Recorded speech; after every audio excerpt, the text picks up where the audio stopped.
Hi అందరికీ ఈరోజు మనం ఈ వీడియోలో క్రీమీ అండ్ సాఫ్ట్ స్విస్ రోల్స్ని అసలు గ్యాస్తో పని లేకుండా ఈజీగా ఎలా చేసుకోవాలో చూసేద్దాం. ఓన్లీ 2 ఇంగ్రీడియంట్స్తో ఈ రోల్స్ని చేసుకోవచ్చు. 5 నిమిషాల్లో ఈ రెసిపీ మనకు రెడీ అవుతుంది. ఈ వీడియోని పూర్తిగా చూసి మీకు నచ్చితే లైక్ అండ్ షేర్ చేయడం మర్చిపోవద్దు.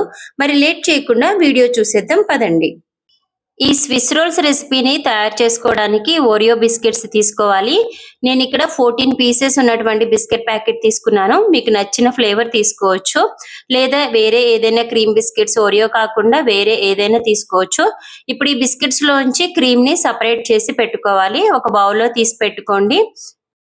అన్ని బిస్కెట్స్ లోంచి క్రీమ్ ని సపరేట్ చేసి పెట్టుకున్న తర్వాత ఈ బిస్కెట్స్ ని చిన్న చిన్న పీసెస్ లా చేసుకొని ఒక మిక్సీ జార్ లో వేసుకొని మెత్తటి పౌడర్ లాగా గ్రైండ్ చేసుకోవాలి. ఫైన్ పౌడర్ లా గ్రైండ్ చేసుకోవాలండి. మీకు ఎక్కడైనా పీసెస్ ఉన్నాయి అనిపిస్తే ఒకసారి జల్లించి తీసుకోండి. ఇప్పుడు ఈ బిస్కెట్స్ పౌడర్ ని ఒక బౌల్లోకి ట్రాన్స్ఫర్ చేసుకోవాలి. దీనిలోకి 1 or 2 టేబుల్ స్పూన్స్ మిల్క్ పడతాయండి, అంతే, ఎక్కువ మిల్క్ ఏమి పట్టవు.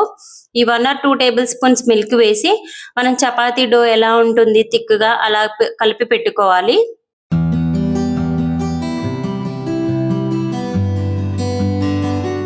ఇక్కడ చూపిస్తున్నట్లుగా ఈ కన్సిస్టెన్సీలో ముద్దలాగా చేసి పక్కన పెట్టుకోండి. మనం సపరేట్ చేసి ఉంచుకున్నటువంటి క్రీమ్ ని కూడా తీసుకొని దానిలో కూడా 1 or 2 టేబుల్ స్పూన్స్ మిల్క్ వేసి క్రీమీ టెక్స్చర్ వచ్చే వరకు కలుపుకోవాలి.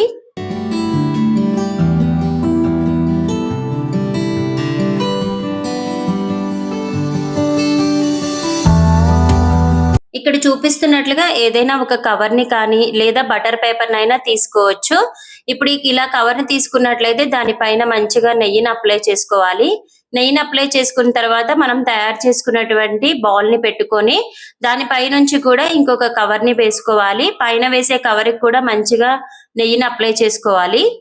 చపాతీ చేసుకునే కర్రతో ఈ విధంగా రోల్ చేసినట్లయితే అది మంచిగా స్ప్రెడ్ అవుతుంది. మరీ పల్చగా స్ప్రెడ్ చేయకూడదు, కొంచెం మీడియం థిక్నెస్ ఉండేలాగా స్ప్రెడ్ చేసుకోవాలి.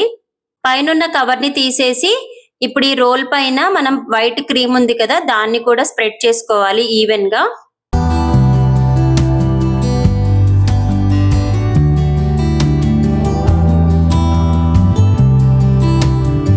వీడియోలో చూపిస్తున్నట్లుగా కవర్ తోనే మనం రోల్ లాగా చుట్టుకోవాలి.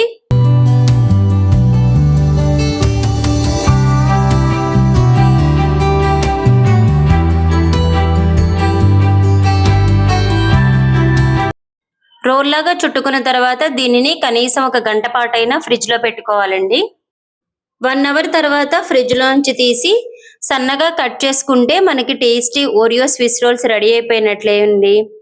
ఈ రెసిపీ పిల్లలకి బాగా నచ్చుతుంది. ఈ వీడియో మీకు నచ్చినట్లయితే మీ ఫ్రెండ్స్ కి ఫ్యామిలీకి షేర్ చేయండి. ఇప్పటి వరకు నా ఛానల్ ని సబ్స్క్రైబ్ చేసుకున్నట్లయితే please subscribe to my channel. Thank you for watching my video. ఇంకొక మంచి వీడియోలో మళ్ళీ కలుద్దాం.